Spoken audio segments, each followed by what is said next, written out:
Salut à tous, j'espère que vous allez bien, que vous passez une bonne journée, une bonne soirée. Je suis comme d'habitude très content de vous retrouver pour cette nouvelle vidéo et aujourd'hui je vais vous parler d'un sujet dont vous avez été très nombreux à nous poser des questions, notamment sur notre Instagram. Le lien est dans la description d'ailleurs, suivez-nous sur notre Instagram, mais on a plein de questions. Est-ce que vous pensez que je dois plutôt être day trader, swing trader? Est-ce que vous pensez que je dois plutôt être un scalper, sachant que je suis salarié, travailleur à mi-temps, chômeur, étudiant, indépendant?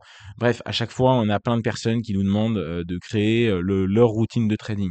On a décidé d'en faire une vidéo où je vais centraliser toutes les informations qui sont importantes en fonction de votre profil. C'est une vidéo importante si vous voulez être rentable sur les marchés. Vous devez absolument vous poser ces questions-là et les réponses que je vais vous apporter dans cette vidéo. Je vais vous aider à vous créer votre routine de trading parfaite et j'ai essayé d'être exhaustif et de prendre tous les profils possibles. Donc vous êtes quasiment forcément dans l'un de ces profils-là. On va voir plein de profils et en fonction de ça, on va essayer d'adapter une routine de trading qui est cohérente. Parce que c'est très important, je le répète, je le dis dans toutes les vidéos, mais si vous êtes nouveau, je prends juste 30 secondes pour le rappeler, mais un trader qui gagne de l'argent sur les marchés, c'est deux composantes. C'est un trader qui a une stratégie avec un edge sur les marchés, sa stratégie bat les marchés, elle a un avantage sur les marchés, un avantage statistique, un avantage probabiliste sur les marchés. Oui, premièrement, mais deuxièmement, il faut aussi une exécution parfaite de sa stratégie et donc être dans une maîtrise notamment psychologique. Pour ça, il faut que la stratégie nous respecte nos disponibilités, respecte notre aversion au risque, respecte nos limites psychologiques. Si notre stratégie ne nous respecte pas et que j'ai un trader sur Internet, à droite, à gauche, au téléphone, je ne sais où, qui vous donne une stratégie, qui vous dit je gagne de l'argent avec, exécute cette stratégie-là, même si la stratégie est bonne, il y a très peu de chances pour que vous y arriviez parce que si elle vous correspond pas, ça ne marchera pas. Donc ça, c'est essentiel à comprendre. C'est deux composantes. Donc une bonne stratégie, une bonne exécution et les deux, ça se travaille ensemble. Il faut aussi prendre en compte ça. On construit sa stratégie de trading sur sa routine de vie actuelle. On ne superpose pas sa vie par rapport à son trading. Il faut pas prendre les choses dans le mauvais sens. Si vous allez chercher vos enfants tous les jours à 16h30 et que c'est comme ça depuis 2 ans dans votre vie, vous n'allez pas vous dire bah, maintenant que je trade et que je vais être sur les marchés financiers et trader tous les jours, je ne vais plus chercher mes enfants, donc je vais prendre une nounou, donc ceci, donc cela. On ne construit pas, on ne superpose pas sa vie par rapport à son trading. C'est d'abord notre vie et le trading aux alentours. C'est comme ça que ça fonctionne réellement. Je sais que c'est contre-productif, c'est contre-intuitif. On peut se dire bah faut que je mette de l'importance au trading pour montrer que j'en veux, pour montrer que j'ai envie de réussir dans le trading, il faut que je le mette au plus haut point. Non, ça ne fonctionnera pas. Donc, on va récapituler. Voilà, j'aime pas trop ces trois termes-là, mais on est obligé d'y revenir parce que forcément, en fait, vous allez être dans une de ces trois cases-là en fonction de votre profil.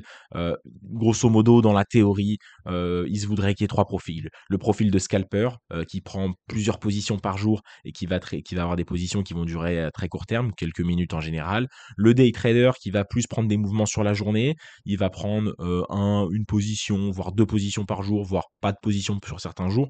Donc en gros, 3-4 positions par semaine, avec des positions qui vont durer 3, 4, 5, 6 heures. Et puis ensuite, on a le swing trader qui va prendre quelques positions par mois, avec des positions qui vont durer quelques jours, voire même quelques semaines. Ça, c'est la théorie. Maintenant, il faut savoir que il n'y a pas trois cases. On va pas vous mettre dans une case et vous n'avez pas à rentrer dans une case. Dans la vie, les choses sont graduelles. Donc une stratégie de trading, c'est pas soit je suis scalper, soit je suis day trader, soit je suis swing trader.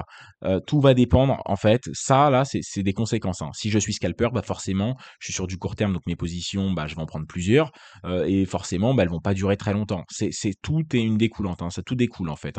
Donc vous n'avez pas à vous dire où est-ce que je vais me mettre. Tout ça va dépendre de vos unités de temps d'intervention majoritairement. Si vous allez prendre des positions à M1, vous allez avoir des stops plus courts et des prises de profit plus courts, donc des objectifs de profit, des TP plus courts. Donc forcément, vous allez rester beaucoup moins de temps en position. Vous allez avoir beaucoup plus de chandeliers, donc beaucoup plus de setup, donc beaucoup plus de positions. Et c'est pour ça que vous allez vous retrouver avec 4 positions par jour.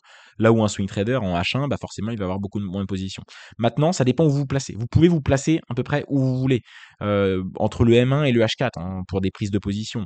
Quelqu'un qui trade en H4, bah forcément, il va rester 2 semaines en position. Un trader en M1, il va rester 1 heure. Mais vous pouvez vous mettre où vous voulez.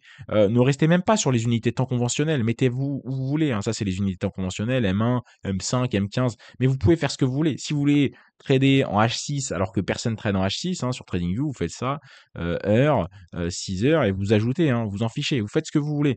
Il faut trouver son équilibre et son équilibre, c'est pas forcément ces cases-là.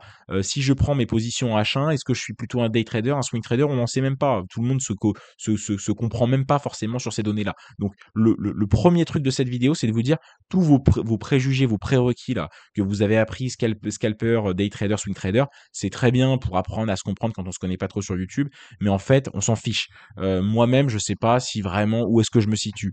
Bon, les gens peut-être diraient que je suis plutôt day trader, des scalpers me diraient que je suis un swing trader, et puis même des gros swing traders me diraient que je fais limite du scalping.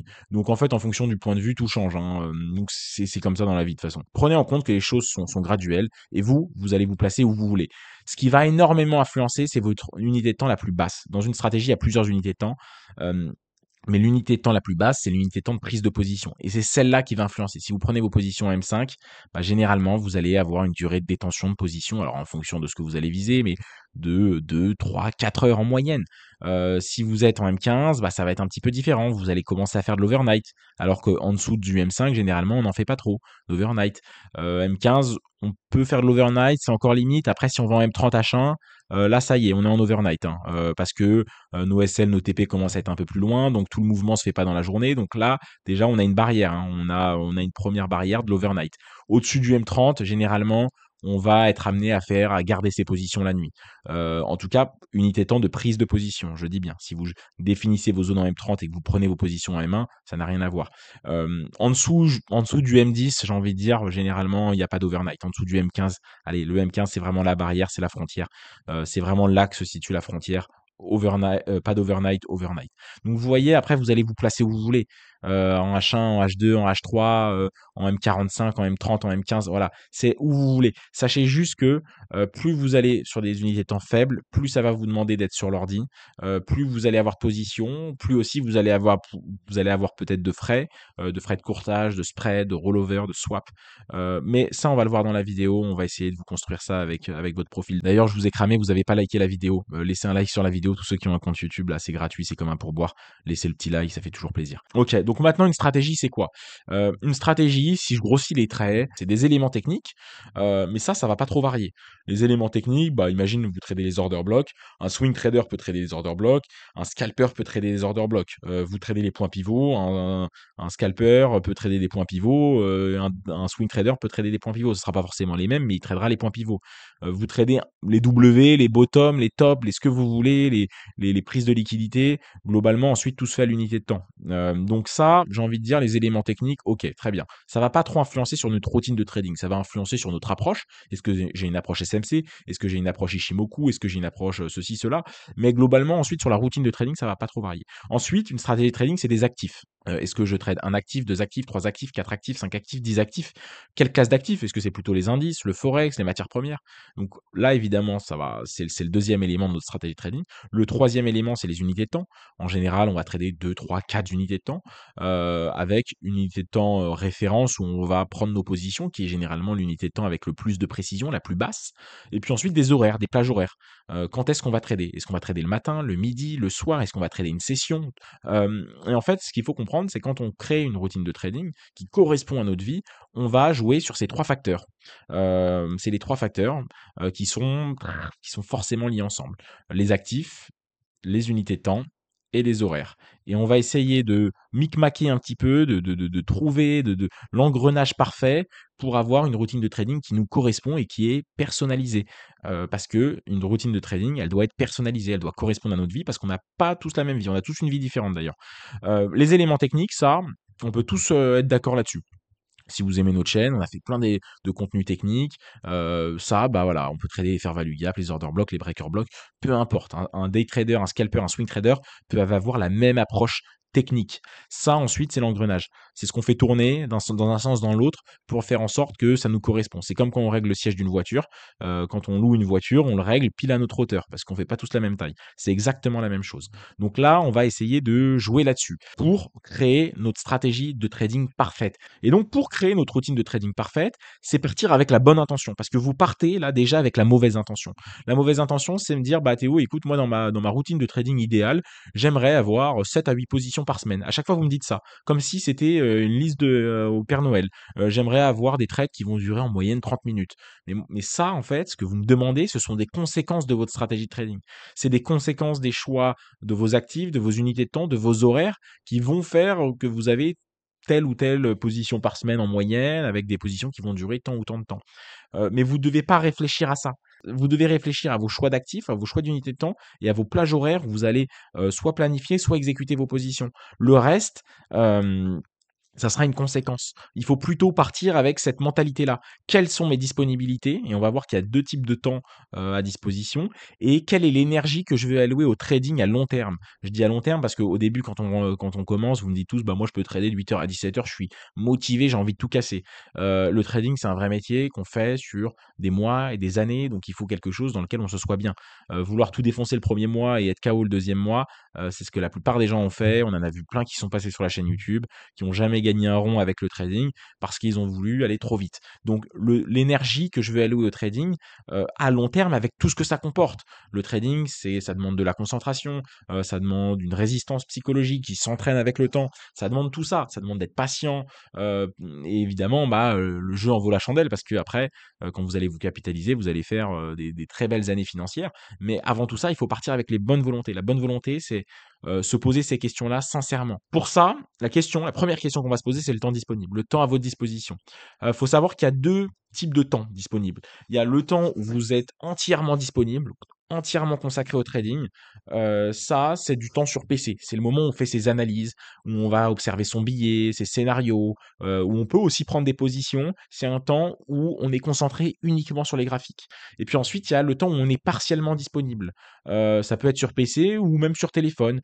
Par exemple, je dois mettre ma position à break-even. Ça, si j'ai un téléphone à portée de main et que je suis sur un chantier ou au bureau ou bon, si on fait un sport, c'est un peu compliqué quand même, mais en tout cas, voilà, vous comprenez la différence, hein, être partiellement disponible, ça peut être aussi une prise de position. Si on a une alerte, qu'on a tout qui est validé, déclenché et qu'on doit juste cliquer sur acheter, vendre, calculer la bonne taille de position, paramétrer le SL et le TP, une prise de position quand on a déjà toutes les informations et c'est juste du paramétrage, ça se fait sur notre courtier. Tous les courtiers ont une application mobile, ça va durer 4 minutes.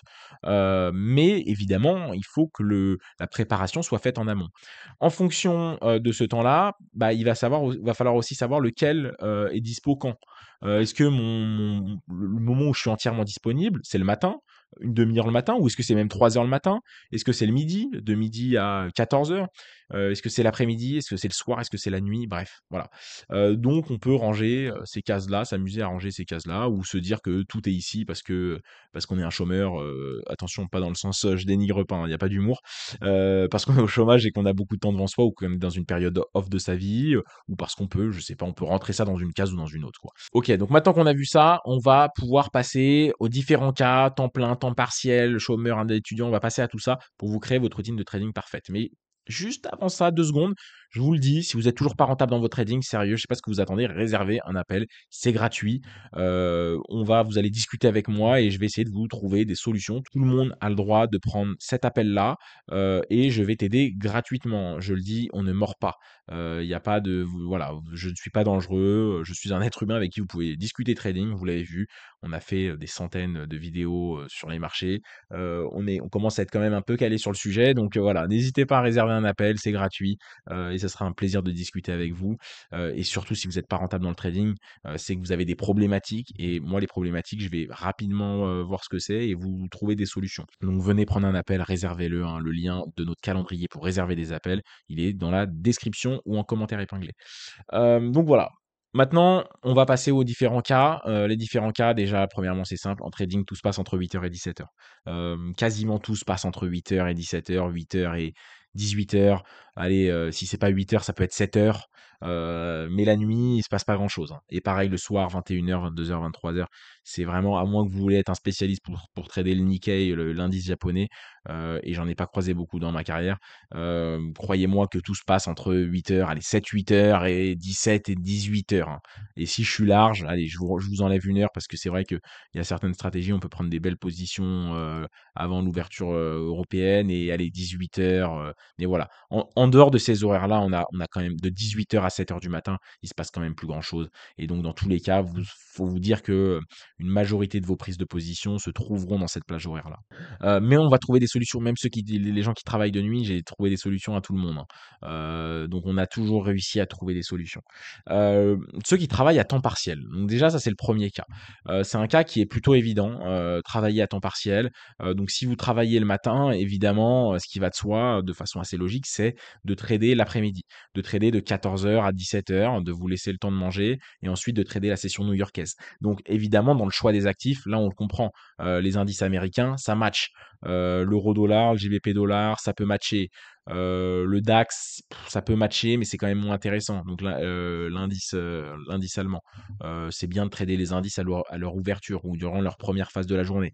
Donc évidemment, ça va de soi. Si vous travaillez en après-midi, je vous conseille de trader de 8 heures à 11 heures, de trader la session européenne. Et donc forcément, pareil, dans votre stratégie, les zones vont pas être les mêmes.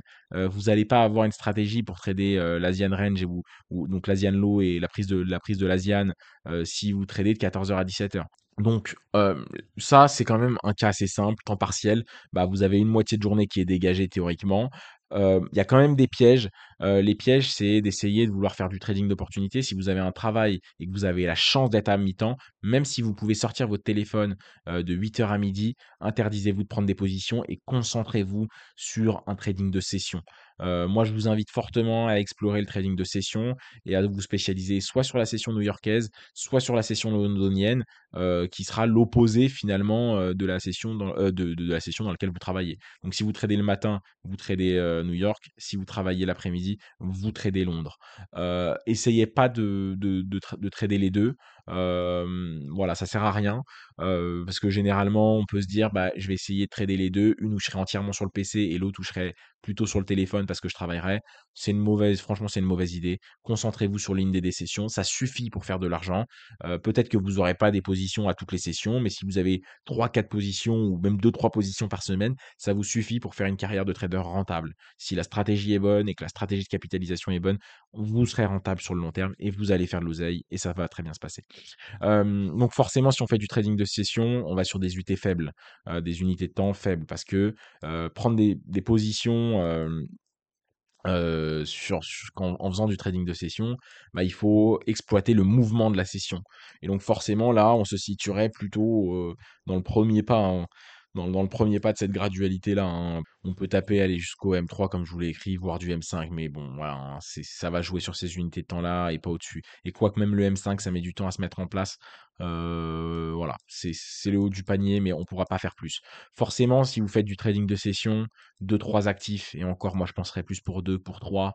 Mais voilà, hein, 2 actifs, une unité à temps M1, M2, des zones donc forcément tout est lié, sur les unités de temps, mais si on va trader des setups en M1, M3, les zones c'est du M30, du H1, hein. On va pas chercher des zones en H12 ou en daily parce que l'amplitude des zones, ça va faire 100 pips. En M1, vous allez pas vous y retrouver dedans, hein. Les zones vont être beaucoup trop amples, trop larges pour pouvoir exploiter quelque chose d'intéressant.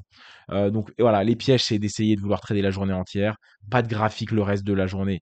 Quand vous travaillez, vous bossez. Ensuite, vous traderez le reste de la journée. Vous avez l'opportunité de pouvoir trader une partie de la journée. Exploitez-les. Et forcément, les zones et les scénarios vont changer. Votre scénario type idéal dans votre stratégie sera pas le même si vous tradez le matin ou l'après-midi. Mais dans tous les cas, vous aurez des opportunités. Euh, Nous, dans l'accompagnement, on coach des gens qui vont trader le matin ou qui vont trader que l'après-midi. Donc, on connaît. Ensuite, deuxièmement, ceux qui ont un maximum de temps disponible. Si vous êtes dans une période de votre vie où vous avez du temps devant vous, il y a un point positif à ça, mais il y a aussi beaucoup de points négatifs à avoir un maximum de temps disponible, notamment la pression du résultat, tout ça, c'est très mauvais, c'est des mauvaises zones avec le trading. Mais en tout cas, le point positif, c'est que ça peut, au début, accélérer l'apprentissage, parce qu'on peut forcément mettre un peu plus de temps dans le carburant, hein. Notre carburant pour avancer et apprendre mieux le trading, trading, ce qu'on va mettre, hein, notre essence, hein, c'est vraiment du temps. Donc plus on met de temps, plus on va apprendre. Mais attention, si on met trop de temps, ça va déborder. Donc si on veut essayer d'apprendre le trading 7 heures par jour, généralement, on va péter un plomb. Pareil, si on veut backtester 7 heures par jour, ça ne fonctionne pas. C'est contre-productif, il y a de l'énervement, de la frustration, notre cerveau assimile mal. Et travailler plus de 3 heures par jour le trading, ça n'a jamais fonctionné. Et quand je dis 3 heures, c'est vraiment pour ceux qui ont beaucoup de temps. Mais si vous travaillez 3 quarts d'heure, 1 heure par jour, ça suffit largement. Donc le piège, hein, du temps disponible, j'ai vu plein de gens qui avaient plein de temps devant eux et qui arrivaient à rien mettre de concret. Donc dans ce cas-là, tous ceux qui ont du temps disponible, je leur ai toujours conseillé de faire une autre activité à côté, que ça peut être du sport, ça peut être de l'argent, ça peut être ce que vous voulez, mais se concentrer sur autre chose. Se concentrer uniquement sur le trading, c'est souvent une fausse bonne idée. On va se dire qu'on va arriver plus vite à un résultat et souvent on va juste s'y perdre ou s'y dégoûter plus rapidement. Donc même en phase d'apprentissage, le trading, c'est pas plus de 3 heures par jour et la journée, elle est longue. Si vous êtes réveillé à 9 heures et que vous vous couchez à 23 heures, c'est 3 heures par jour grand maximum, ça ne servira à rien d'aller au-delà. Et si vous travaillez 3 heures par jour sans vous frustrer, vous allez faire des progrès très rapidement. En quelques mois, vous allez exploser. Hem, L'objectif des gens qui ont beaucoup de temps disponible, leur objectif principal en mettant une routine de trading, c'est d'éviter l'overtrading. Parce que c'est le piège dans lequel tout le monde tombe. C'est de trop trader, c'est de surtrader, de trader par ennui, de prendre des positions par ennui, de forcer le marché. Donc il faut éviter l'overtrading. Et là, il y a 2 choix. Soit vous allez trader en opportunité et vous allez faire de la planification matinale. Vous vous levez le matin, vous faites une planification du billet, des zones de la journée, de 8 heures à 8h30, vous regardez vos journal de trading, vous regardez vos billets, votre zone, et vous dites, OK, bah, si le marché fait ça, je ferai ça. Si le marché fait ça, je ferai ça. C'est la fameuse si alors. S'il se passe ça, alors je ferai ça. Et ensuite, le reste de la journée, c'est de l'exécution. Donc, c'est notre alors. Le matin, c'est le si, et l'après-midi, c'est le alors. Donc, planification matinale, 8h, 8h30, ou ça peut être même être 8h30, 9h, 9h, 9h30, pas après. Et ensuite, exécution le reste de la journée. Pour ça, si vous partez sur ce type de trading, ça veut dire que vous allez plutôt prendre des positions en M5, en M15, en M30. Donc ça sert à rien de rester toute la journée derrière les graphiques. Vous allez forcer le marché, voir des opportunités qui n'en sont pas. Donc il va falloir arriver à se créer un détachement. Et pour ça, c'est de ne pas être trop sur le PC. Ou alors un PC où il n'y a pas TradingView, si vous avez la chance d'avoir un deuxième PC, mais parce que vous allez forcer le marché, tout le monde tombe dedans. Les gens qui ont beaucoup de temps devant eux tombent dans de l'overtrading. Donc si vous voulez passer plus sur un trading d'opportunité M5, M15, faire de la planification matinale et de l'exécution le reste de la journée. Exécution, c'est j'ai une opportunité, j'ai une alerte, je vais exécuter ma position. Il faut créer un détachement. Ou alors vous vous spécialisez sur une session en vous interdisant absolument de trader l'autre. Parce que si vous tradez à court terme, vous ne pouvez pas trader à court terme toute la journée. Je vous ai dit qu'on peut maximum apprendre le trading 3 heures par jour, et ben on peut maximum trader 3 heures par jour. Donc il y a deux choix. Soit vous spécialisez dans l'une des sessions, soit vous nous faites de la planification matinale et de l'exécution le reste de la journée, donc plus une démarche de day trading. Mais alors pour ça, il faut s'interdire d'aller en dessous du M5, de regarder tous les mouvements M1. Et il faut s'interdire de regarder les marchés quand on n'a pas d'alerte. Il faut réussir à se créer un détachement. Et généralement, les gens qui veulent faire du trading d'opportunité quand ils sont au chômage ou qu'ils ont beaucoup de temps devant eux, ils n'y arrivent pas. Donc, moi, ce que je dis, si vous n'y arrivez vraiment pas, on laisse tomber, on se spécialise sur une session. Maintenant, ceux qui ont une activité à temps plein. Là, la question que je vais vous poser, elle est très importante. Est-ce que vous pouvez vous rendre disponible pour une prise de position? Est-ce que de façon assez régulière dans la journée, pas toute la journée, mais vous pouvez, voilà, de façon assez flexible, vous mettre à disposition 5 minutes, de temps pour déclencher une position, si le scénario s'est validé. Je dis de façon assez régulière parce qu'évidemment, on a tous des contraintes. Si c'est le cas, alors on va pouvoir mettre en place pas mal de choses. Si c'est pas le cas, on va passer sur un autre type de trading. Mais ça, c'est la question dont vous devez vous poser honnêtement. Il y a que vous qui avez la réponse. Si c'est oui, même si vous êtes salarié, parce que vous avez du télétravail et que, bah, voilà, vous faites un travail sur l'ordinateur ou alors que vous êtes même dans un open space, mais vous avez la chance de pas avoir votre patron derrière et il y en a plein, j'en ai coaché plein, des traders qui sont même devenus, totalement des traders indépendants. Hem Qui au début étaient dans des open space et qui prenaient leur position directement en train de bosser. J'en ai eu plein. Alors évidemment, tout le monde a raté des trades, mais moi je suis à temps plein, je suis trader à temps plein, je rate plein de trades parce que je fais autre chose ou parce que voilà, hein, ça m'arrive toute l'année. Hein, je suis pas de 8 heures à 18 heures collé à l'écran, mais j'arrive à me rendre relativement disponible. Et si vous êtes un salarié qui n'arrive pas à vous rendre disponible, alors on passera plutôt sur une démarche de swing trading. il ne faut pas forcer quelque chose. Voilà, là, il faut quand les questions que je vous pose dans cette vidéo, vous devez y répondre vraiment avec honnêteté. Si la réponse est non, je ne peux pas sortir mon téléphone de 9 heures à 17 heures, ce n'est pas possible. Dans ce cas-là, le day trading, le trading de session, tout ça, c'est mort. Il vous reste une démarche de swing trading et quand on parle de swing trading, on parle forcément de prise de position supérieure au M30 voire au H1. Donc on va plutôt se caser M30 et encore, voire H1 parce que les setups prennent du temps à se prendre, prennent du temps à se mettre en place. On peut prendre des positions, le midi, voire le matin, voire même le soir après la journée de travail. Parce qu'avec, 3 créneaux, 10 minutes le matin, 10 minutes le midi et 10 minutes, le soir, matin, midi, soir, on peut, avoir un swing trading rentable. Mais par contre, si vous ne pouvez pas vous rendre 5 minutes disponibles à 10h30 ou à 14h ou à 15h ou à 16h, le day trading ou le scalping, hein, donc les unités de temps faibles, en dessous du M30, voire en dessous du H1, ça me paraît pas possible. Donc évidemment, si vous rentrez dans une démarche de swing trading, vous allez avoir des positions qui vont durer un petit peu plus longtemps, ça va de soi. On peut pas tout avoir dans la vie, hein. Mais d'abord, posez-vous cette question-là. C'est votre vie actuelle, qu'est-ce qu'elle vous donne comme possibilité? Voilà, est-ce que et voilà, c'est vraiment cette question-là qui doit vous orienter. L'idéal pour moi, c'est vraiment du day trading. Donc, est-ce que vous pouvez vous rendre disponible? Voilà, hop, j'ai une notification, je suis sur ma zone, il est 9h45, j'ai une position à prendre. Ça me prend 5 minutes de la déclencher pour calculer la bonne taille de position, positionner le stop loss, les objectifs de prise de profit. Ça prend 3 à 5 minutes. Dans les autres vidéos, je mettais 3 minutes, je me suis rendu compte que c'était peut-être pas assez, même si moi je prends 3 minutes, mais ceux qui sont pas habitués, ils vont peut-être plus prendre 5 minutes. Mais il faut, voilà, il faut quand même être flexible. Dans ce cas-là, on part sur du day trading avec une planification matinale. De 8h à 8h30, on fait nos plans. Quel est mon billet, quelle est ma zone de la journée. Si vous êtes intéressé par tout ça et que vous voulez vous faire accompagner, les gars, c'est dans notre accompagnement que ça se passe, hein, et pour ça, réservez un appel parce que là aussi, il faut passer par l'appel pour voir si vous êtes motivé et que vous correspondez aussi à notre appel. On ne prend pas n'importe qui, mais nous, on veut des personnes qui soient juste motivées et qui soient prêts à aller chercher leurs résultats. Et dans ce cas-là, on vous coachera pour aller les chercher, il n'y aura aucun problème. Dans un temps très imparti, vous croyez moi, hein, parce que nous, on sait les actions qu'il faut mettre en place et on les mettra en place avec vous et pour vous. Donc voilà, donc si vous pouvez vous rendre disponible, on part sur du day trading avec une planification matinale et là, vous allez aller nous chercher des gros résultats de cette manière-là.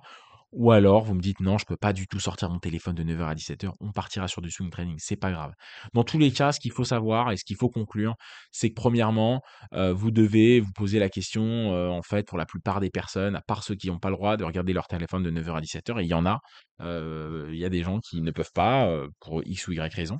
Mais en tout cas, d'une manière générale, il faudra se poser la question: «Est-ce que je peux faire du trading de session ou du trading sous forme de planification, du trading d'opportunité?» Je planifie le matin, de 7h à 7h30, de 7h30 à 8h, de 8h à 8h30, une petite demi-heure. Je regarde mes actifs, mes zones, mes billets et ensuite je me dis: «OK, je positionne mes alertes et s'il se passera ça, alors je ferai ça». Nous, on vous apprend à faire du trading d'opportunité dans notre accompagnement. On apprend à plein de gens à en faire et ça fonctionne très bien. Mais c'est d'abord cette question-là. Avant toutes les questions, c'est notre vie, nos disponibilités. OK, bah, du coup, est-ce que je vais partir sur un trading de session, un trading d'exécution, voire même, je peux rajouter, du swing trading? En fonction de ça, on va choisir nos unités de temps. Parce qu'entre un swing trader, un trader qui fait, de la planification slash day trading et un trader qui fait, du trading de session slash scalping, bah, les unités de temps qu'il va choisir ne vont pas être les mêmes. Et de ce fait, on va aller choisir des actifs en fonction de la session, des horaires de volatilité. On va choisir les actifs et puis le nombre d'actifs. Parce qu'il y a quelque chose qui va de soi, mais plus on monte, hein, donc plus on est sur des unités de temps, moins on a d'opportunités, plus il nous faut d'actifs. Donc un swing trader, il peut avoir une liste de 6, 7, 8 actifs. Alors qu'un trader de session, ben, on a dit maximum 2. Donc forcément, on va jouer sur ça. Mais ça se fait dans cet ordre-là. D'abord cette question, ensuite celle-ci. Ensuite, ça nous amène, hein, à choisir nos unités de temps. Et donc, ça nous amènera à nous spécialiser sur des actifs et à backtester une stratégie sur ces actifs-là. C'est comme ça qu'on crée une bonne routine de trading. Je pense que dans cette vidéo, je vous ai posé toutes les questions. Honnêtement, si vous répondez, vous regardez cette vidéo avec honnêteté, hein, vous mentez pas, hein. Vous dites pas, je pense que je vais y arriver. Non, vous êtes comme tout le monde. Vous n'allez pas diminuer, vous n'allez pas augmenter le temps des journées. Les journées, c'est 24 heures avec 8 heures de sommeil. Il y a du transport, il y a plein de choses. Donc voilà, prenez en compte vos journées actuelles. Est-ce que vous avez vos journées disponibles à plein temps, à mi-temps, ou juste que vous êtes salarié ou même indépendant, que vous bossez, mais que vous bossez toute la journée? Dans ce cas-là, bah voilà, on se pose ces questions, on y répond Et ensuite, vous vous posez ces questions-là. À la fin de la vidéo, là, normalement, vous êtes en capacité de savoir quel type de trading vous correspond. Forcément à ça, si vous avez bien suivi et bien fait vos leçons, votre unité de temps et à soi votre choix d'actif. Si vous avez des doutes, réservez un appel, on pourra en discuter ensemble. Et puis je finis ma vidéo par mes conseils, j'étais obligé de vous les donner, mais sérieusement, je vous le dis parce que il y a trop de gens qui font ces mauvais choix, mais vouloir en faire trop est toujours une mauvaise idée en trading. Et quand je dis trop d'actifs. Ceux qui veulent trader toujours plus d'actifs pour essayer d'avoir plus de setup, trop de positions. C'est vraiment toujours la mauvaise idée de vouloir en faire trop, d'essayer de se donner le plus possible. Je suis désolé, c'est pour ça qu'on s'appelle le trading minimaliste, parce que c'est la vision minimaliste et c'est l'approche minimaliste qui vous amènera à la rentabilité. Donc honnêtement, trop d'actifs, trop de setup, trop de positions, trop d'heures, trop de sessions, ça vous y arriverez pas. Faites un trading simple, mais surtout faites-le dans le temps. C'est dans le temps. Les choses simples dans le temps, c'est ça qui vous amènera à des bons résultats. Et voilà, hein, je le dis aussi la dernière phrase, mais un trader d'analyse technique devrait, à mon goût, ne jamais avoir plus de 10 positions par semaine en moyenne, et c'est l'énorme maximum. En moyenne, faut le savoir, moi j'ai allé entre 2 et 4, 5 positions par semaine, jamais plus, rarement en dessous de 2 positions par semaine. Mais même si vous faites du trading de session, vous ferez 2-3 positions, allez, peut-être 1-2 positions par jour, j'allais dire 2-3, mais c'est énorme. Donc, sachez que les traders qui prennent 4-5 positions par jour en analyse technique, c'est quasiment jamais des bons traders. Donc, les traders que vous voyez sur YouTube, sur les réseaux, qui prennent 5 positions par jour, généralement, leurs bilans sont pas exceptionnels, ils le savent. Voilà, à la limite, les traders de carnet d'ordre peuvent prendre plusieurs positions par jour, mais ils font pas de l'analyse technique comme nous. Si vous faites de l'analyse technique, que ça soit du SMC, Ishimoku, bref, tout ce qui a un rapport avec des chandeliers japonais, vous allez avoir 2, 3, 4, 5, allez, 6, 7, 8 positions en moyenne par semaine. Peut-être 10, et ça serait énorme, mais ça me paraît même énorme. Donc voilà, je mettrais, allez, même 8. Hop, je vous en confisque 2. Maximum 8 positions par semaine en moyenne. Et quand je dis maximum, ça veut dire que l'idéal pour moi, c'est 3, 4, 5 positions. Que vous soyez un swing trader, un day trader ou un trader de session. Si vous faites de l'analyse technique, vous serez dans ce range-là. Voilà ce que j'avais à vous dire dans cette vidéo. J'espère que vous avez répondu honnêtement à toutes ces questions. Je pense sincèrement que cette vidéo vous a aidé. Mettez un like, abonnez-vous, mettez un commentaire, ça nous aide vraiment. Il y en a plein de gens le font à la fin de chaque vidéo et ça nous sert énormément. Donc on tenait à vous remercier. Et puis bah, moi je vous souhaite un bon week-end, une bonne semaine et puis on se dit à la prochaine. Merci à tous de m'avoir suivi, c'était un plaisir.